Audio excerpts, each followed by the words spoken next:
Hello, everyone. This is Dr. Carmen Bryant, Psychological Health Consultants and Services, the host of Redefining Yourself, a program that was developed for women that are thinking of leaving, needing more education, or have left and are recovering from domestic violence. My specific topic of interest is narcissist abuse recovery. And so those of you who have been in a narcissist abusive relationship, I've been reading your posts, other people have been reading your posts. All of you have very many things in common with each other, and that's the fact that you were connected to a narcissist, male or female alike. And even though the program was developed for women in mind, men have been joining the channel and have been able to share with us some of their experiences as to what it was like to be with a female narcissist. And I do teach upon that. And so narcissist is a narcissist. Doesn't matter if they're male or female, they abuse and they abuse the same, and they have similar features.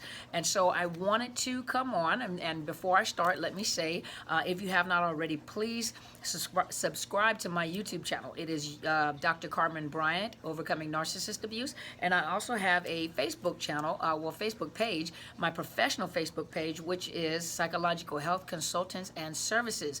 Hit the thumbs up and go to my YouTube channel and hit the subscribe button, but make sure you hit the bell so you can hear whenever the chimes come up. And as I always say, please share these videos, and whoever else you like that talks about narcissist abuse, to get the information out of there, and to get the information out there, not out of there, but out there, and to share this information, because you never know who is in a narcissistic relationship. I have people here that have disclosed and have shared with us, anywhere from 2 years, 5 months to 35 years. I think 35 years is the longest relationship reported so far on this YouTube channel. And I really want to thank each and every one of you for sharing your stories and really trusting me with your heart. Because the information that you guys are emailing me and the things that you're talking about comes from the heart and comes from the pain in your heart. A lot of you are angry, a lot of you are confused, and I wanted to address one of the viewers before I actually go into the teaching. And one of the viewers who had posted a question, and one of the things that you asked me, and I'm going to look it up, okay? And this is to Miss Erica. I wanted to address this before I start the, let's look. Before I start the video, before I start my topic, I do want to address this because I can see how hurt you really are. And there's something that you said here that really would take me, because I do try to respond to each and every one of you that email me and also send me or respond on the YouTube. And let me look. One of the things, let me find you. I got to find you in my email. Let me see where you at, okay? Let me find you. This is to Miss Erica. Where are you, my dear? Let me find you. I may have accidentally deleted it out of the email because I went into the YouTube channel to respond, and then I changed my mind. So let me look and see where you are. Okay, I may have accidentally... Let me see where you are, Miss Erica. Let me look. Okay, I may have accidentally deleted you because I went onto YouTube to respond, but let me say this to you. And I can tell how, one of the things that I talk about on this channel is the fact that a lot of you are going through the grief and loss process. And I did put that on one of the videos, and I'm thinking about going back and doing it again. Just from time to time, I like to go back and redo a video or do a video again. When I find where you guys are kind of stuck at. And a lot of you are in different phases of the grief and loss process. And in the grief and loss process, some say 5 stages, some use the 7 stages. One of the main ones in all of the stages of grief, you don't go through in order. Some people don't go through in order. Some people don't go through all the steps at all. Some people vacillate back and forth between the steps of the grief process. And and it takes time to get through each process. When people come in and they've lost a loved one, lost a child, I walk them through to see where they are stuck at. But grief and loss does not always mean that someone has died. It also can mean that you've lost a job, you've lost a marriage, a relationship in this situation, a good friend, broken relationships. But in this case, when we're talking about narcissist abuse, and those of you that are going through the discard phase, many and shocked at the fact that what you're discovering about the type of person that you've been with, you guys are going through a grief and loss process. Each one of you are in different phases or different stages of your grief and loss. Miss Erica, it sounds very much like you are in the denial, the shock and the denial of what has happened. And the human mind is usually set to try to protect itself. So your mind is trying to rationalize what has happened. Is there something wrong with me? What happened? Where did it go wrong? So a lot of blame is self-blame. Many of you that are survivors or are recovering from this, a lot of you tend to self-blame. What did I do wrong? If I would have, there's no way possible that a human being can be like this. You have to understand, when you're dealing with a narcissist, you're dealing with an individual who has a personality disorder, a character flaw, okay? And you're dealing with an individual that has been traumatized somewhere in their life, and the way that their brain functions is not the same way that your brain functions. Most of you are trying to figure this narcissist out by using your own compassion and empathy. So you think empathetic, you think compassionately, but you have to, excuse me, you guys, I'm itching my nose, okay?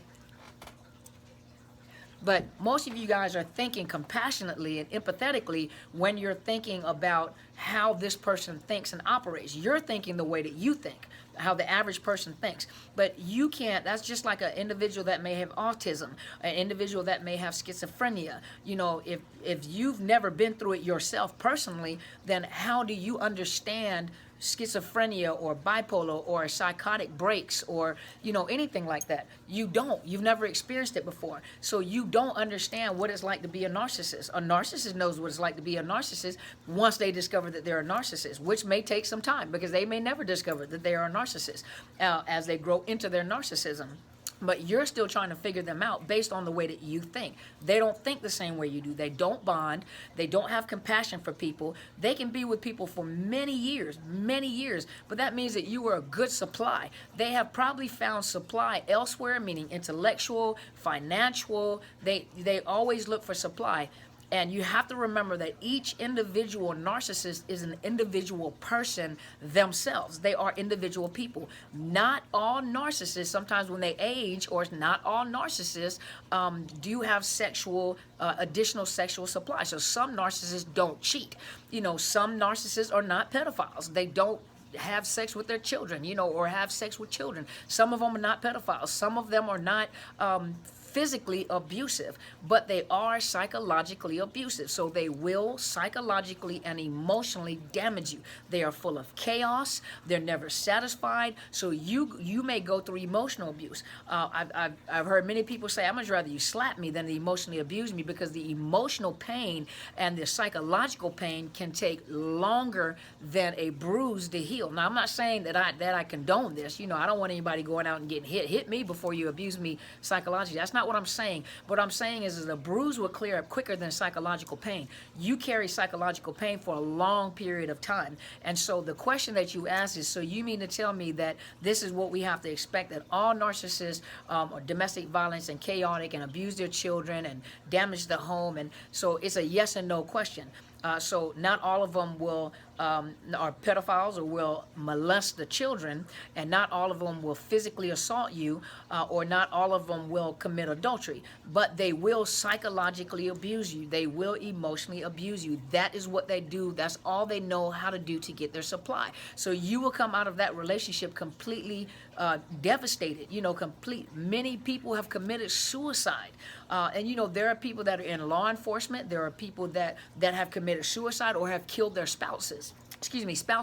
But there are some that are in law enforcement that know that if I physically assault this individual, then I will not be able to work in law enforcement. I won't be able to work in Department of Child Services or whatever department or wherever they work that may require them to have a clean record. So some narcissists, they don't do all those things, but they will psychologically abuse you, gaslight you, manipulate you. That's what they do. And some of them are so good at what they do that you don't pick up on it because they have worked very hard to love bomb you. So when they have emotionally bonded you and cause you to trust them, a lot of times you don't see the red flags. You dismiss the red flags. And a lot of loved ones that are connected with a narcissist, they look over the red flags, and then later on is when they discover, and they start looking back at the relationship where they discover, the what has been going on in the relationship. And so I just wanted to answer that question, and what I'm going to do is I'm going to post this first. Well, no, I'm not. I'm just going to keep going, because some of you may not want to watch the whole video. You want to get straight to the point. I get it. That's no big deal. But hopefully that answered your question and I addressed that. But now I wanted to get to the topic, which the topic today is, let's go look. The topic today is the narcissistic stare. Dun, dun, dun. And some of you guys know that. What is the purpose of the narcissistic stare? So let's talk about this. Let's talk about actors. Remember, they're great illusionists. They're great actors. Actors, when they, and I don't know all of what they do in performing arts school or what they do when they go and learn how to act, but I do know that they have to learn to use their facial expressions to indicate emotions. And so, you know, anger and cheerfulness and whatever. So they have to use every aspect of their body to learn how to act. Facial expressions, the way their eyes look, you know, and remember also, you know, it's always been said that the eyes are the windows to the soul. Think about, you know, when you see someone that's really happy, you can almost see like the glimmer in their eyes, you know, and person that smile, they smile with their eyes. When they're angry, you know, you can tell that they're angry by the way that their eyes are. Well, actors have to learn how to do that as well. And they're very good. Excellent actors out there in Hollywood. They know how to use every aspect of their body and their facial expression to depict emotions. Well, you have to understand that a narcissist also uses their eyes to engage in, what's the word I'm looking for?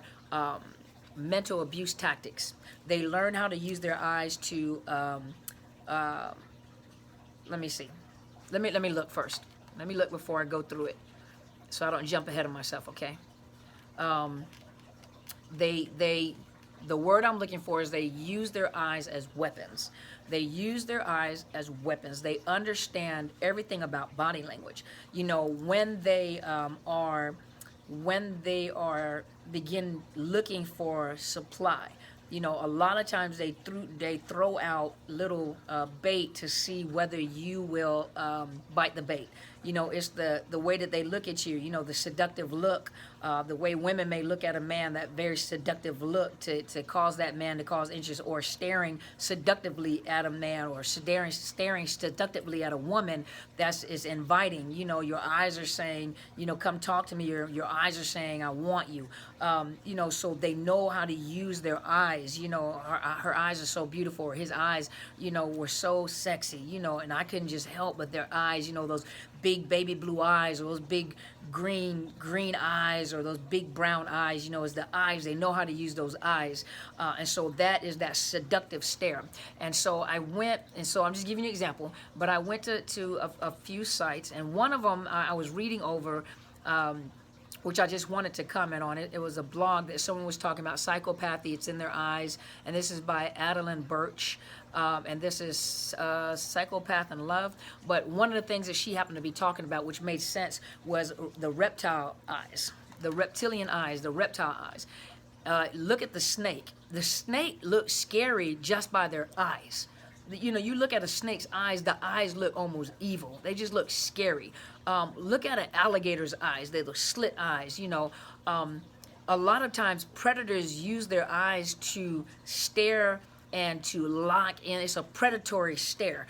And they lock into the gaze of the, you know, the gaze of their target, or the prey, you know, and they stare, you know, to lock in, to watch the features, to watch everything they do. Narcissists will lock in on you with their eyes, and they're taking mental notes of what they see, how you act, how you respond, what's your facial expression like, how your body moves, you know, what do you do, how do you say what you say, how do you dress, you know, what do you drive, everything about you. They watch your facial features, they say things, and they watch those subtle cues, those, you know, almost like those unconscious cues, you know, they watch to see how you respond. So their eyes is gathering information, you know, they're processing information, watching you. And this is even during that first phase of trying to, love bomb you and get you in, but they're watching you. You watch their eyes. Their eyes is telling you what they're doing. They're watching you, like,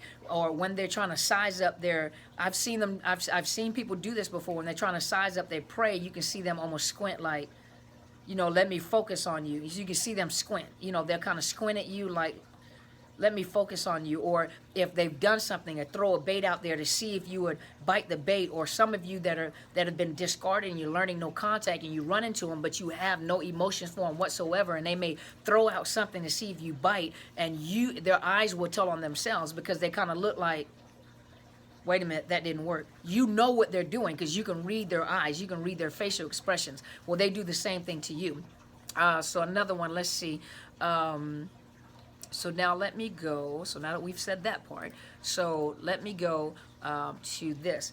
I think I accidentally deleted it too. But a narcissist will use the eyes and the stare for mental abuse tactics. Remember, everything is a psychological game, or everything is psychological manipulation or emotional manipulation. They use everything to manipulate you. They use every tool and see which one works for you. The gaze has a lot of meanings to it, and I'm trying to think, where did I find it? And so I went to Pro Psych Central, or Psych Central, and one of the things that they were talking about was the mental abuse tactics, and they were using like rage, gaslighting, but the stare. And what they said is this is an intense stare with no feelings behind it. It is designed to scare a victim into submission and frequently mixed with the silent treatment. Well, the stare is used for different things. The stare may be used, first of all, in the love bombing stage, that first phase, where they, first of all, when they're, let's say when they're seeking their victims or seeking their new supply. The gaze may be used to not manipulate, but to seduce you.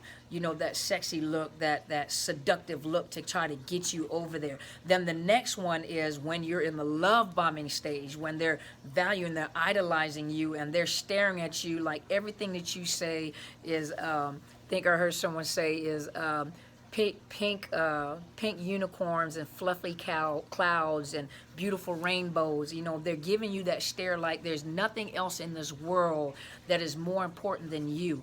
Everything that you're saying, I'm so mesmerized with you. And they may say it. They may say how beautiful you are, and they're just gazing into your eyes, and you're like, oh my gosh, this person, that's almost like that hypnotic thing. Remember on the Jungle Book where the snake was talking to Mowgli, and his little eyes were going in circles, and Mowgli was staring in his eyes and getting hypnotized? Well, they're using this during the love bombing stage because they're staring at you intently and looking into your soul, because they're listening to everything that you're saying, and they're using that information, but they're trying to almost mesmerize you, hypnotize you, and they're using their eyes to do it. And they're staring intently and so attentively, and everything that you say is so relevant, and you're beautiful, and I can't stop staring at you, and you're awesome. Okay, but now when you get to that devalue stage, remember they're still wearing a mask, and so as you begin to move into a devalue stage, you'll notice that they'll use their eyes more to make a statement.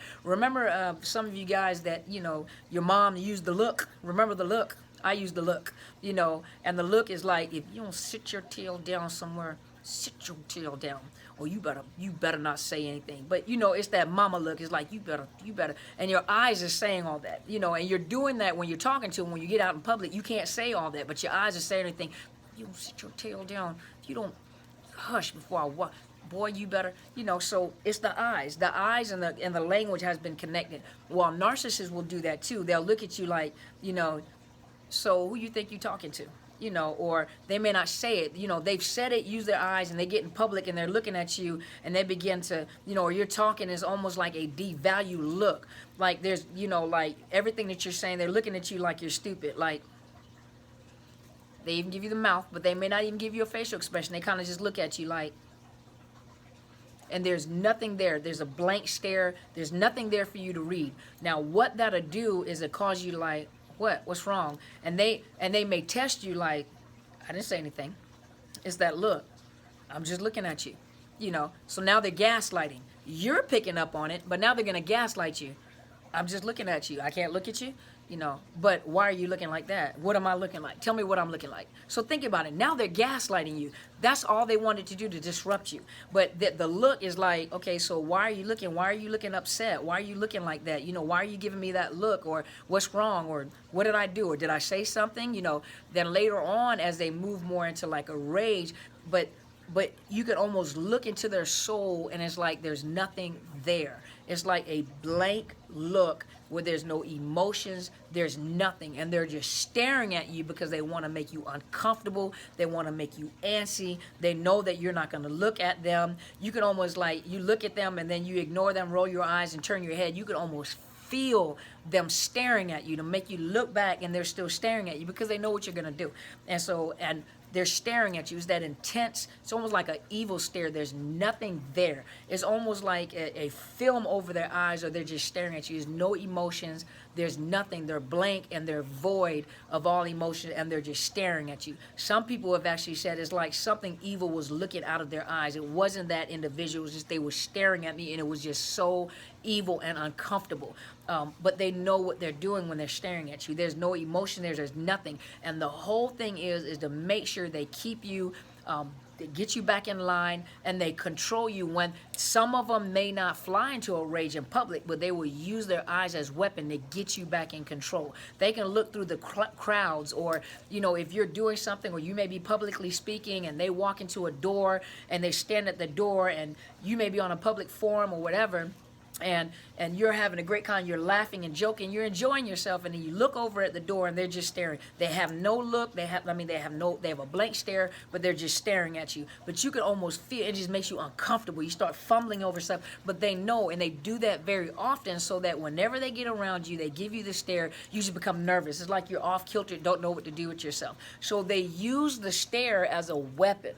And some of you have experienced it, maybe all of you have experienced, but some of you have experienced it, and it is used for mental abuse tactics. And they have different eye stares, eye gazes that they use as a tactic. Remember, they use emotions.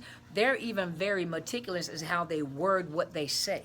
Even when they lie, it is meticulous how they word what they say. They know how to kind of throw the bait out there. They know how to put the feelers out there and say certain things that make you respond a certain way. Sometimes they don't know what you're thinking. They don't know, and so they put feelers out there by throwing out certain words or certain codes that they have released through words to cause you to say, or they just stare at you to cause you to say something. What if you had done something? You may start telling on yourself, or when they call, it's almost like they call like, yeah, it's me.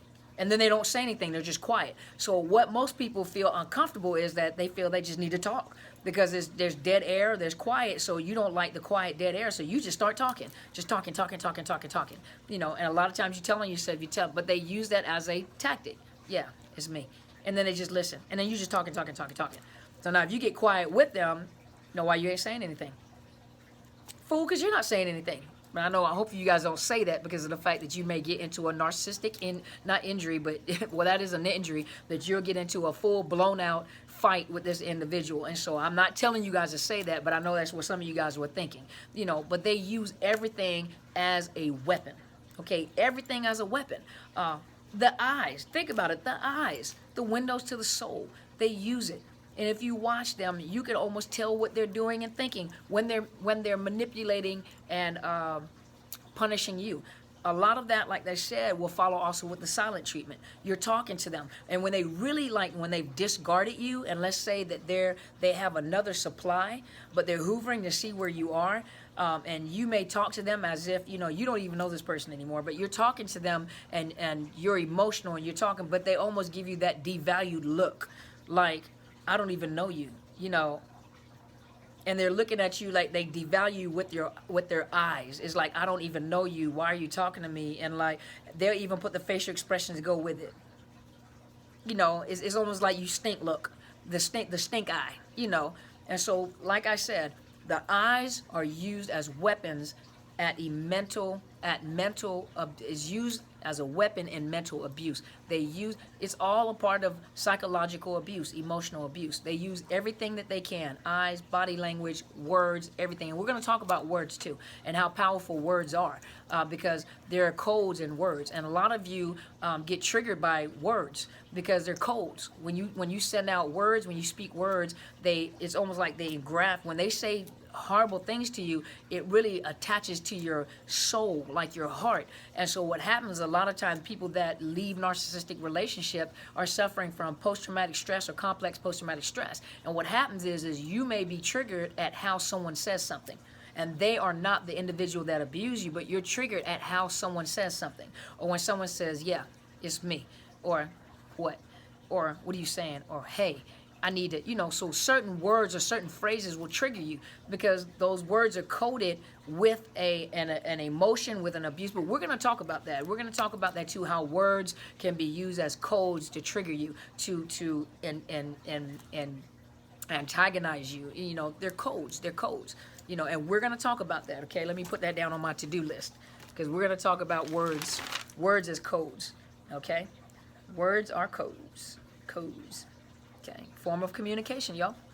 Alrighty. Well, hopefully this has helped you guys. Just wanted to do it real brief. I know half of the video was about, response, and the other half is about the narcissistic stare. I know you guys have some great stories because I know you guys experienced this too. Many of you have. But thank you guys so much for following me, and thank you guys so much for listening to something that I have to say. For all the new subscribers, thank you so much for joining me and making me a part of your, list that is on your YouTube channel for people that you like to watch. I'm really honored. Please share these videos because you never know who's going through narcissistic abuse. People live in silence for many, many years, or they have no idea that this type of abuse is very unique. And no one, usually when you have for example, a covert narcissist, they are the wonderful people within society that no one can ever believe can do this, but some people are living in this silent abuse and torment and have no idea, don't even know the process of what they've been going through or what stage of the relationship they're in. And then all of a sudden, suddenly, they just devalue you or discard you, not devalue, but they discard you, and all of a sudden they have a new supply. And I know that is very painful, and I am so sorry that some of you guys had to go through this, but we can go through this process together. And if you allow me to help you, I will post videos. You keep on feeding on this. The more you feed on this, it's like medicine. The more medicine you're taking, the better you start feeling, because the more you begin to realize it was never you, it was always them. And to you, Miss Erica, you're going through a process. Go through the process of grief and loss. You learn a lot, but you'll learn a lot about yourself. You're probably in the denial stage, and I highly recommend maybe finding a counselor to help you get through that grief and loss process, but you're in the denial stage. You cannot believe that a human being can be this cruel. There's no possible way that they can just be with someone and never bond. Well, it can be for a narcissist, psychopath, and a sociopath. They're all in the same playing field. And some narcissists are actually psychopaths and sociopaths as well. Same, on the same line, and these are people that have no emotions, that have no feeling, can kill or murder someone, and the body's laying in the next room, and they're eating dinner and making phone calls and watching TV and laughing. Well, this is the same playing field that a narcissist is on. That lets you know they have no compassion or empathy. And so I hope this is helping you. Please ask me whatever you want to ask me. Post your questions, and I will respond, and I would, email me, Dr. Carmen Bryant, DrCarmenBryant, @outlook.com. Let me know your thoughts. Let me know topics that you're interested in. And thank you guys so much for subscribing. Hit the bell. Make sure you hit the bell so that you can get my when you get alerted whenever the videos are posted, whenever I go live. So today is Friday. I hope you guys have a wonderful weekend, relaxed weekend, and I'll see you guys on Sunday. I'll talk to you guys on Sunday. I'll be on between 8 and 9 o'clock Pacific Standard Time, which is West Coast time, okay? And so you got the East Coast, which is 3 hours ahead of Washington State. Then you have I know Alabama and Georgia on that side, so all 3 hours, and then Texas to I don't know if it's Louisiana, Texas area, Mississippi, moving over in that, well, I know it's Mississippi, Texas, and moving over, I think Arizona, I think it's 2 hours, Nova Scotia, which is 4 hours, another one, let me think, Bonjour, the part, Ottawa, which is 6 hours, I think Holland, Hallo, and Christy, Deutschland. I don't know how many hours. I think Holland said six hours. I think you said. UK. I don't know how many hours. Thank you guys. Hola. And to my Spanish speaking friends. And let me think. Who am I missing? Annyeonghaseyo to my Korean friends. I'm gonna get the Japanese and the Mandarin and the other one. Okay, I'm gonna get it. You guys send me your language. I love to talk to you guys in your, well, I can't talk to you guys in language, but I will send the greetings in your language. Okay. Thank you guys so much for tuning in. You guys have a great weekend. Okay, and thank you so much for allowing me to impart into you. Feed off of this. You know, it's just like taking medication. You take the medication, but you don't stop when you start feeling better. You keep taking the medication until you got all of the infection out of your system. This is an infection we're getting out, and this is a support system that we have established. And be careful on YouTube. Everybody is not a survivor. Some people on the YouTube channel are predators and are narcissists. Be careful what you post. Be careful what you put on social media. Guard your social media. Guard yourself and protect yourself and protect your heart. And as my friend always says, go and be great.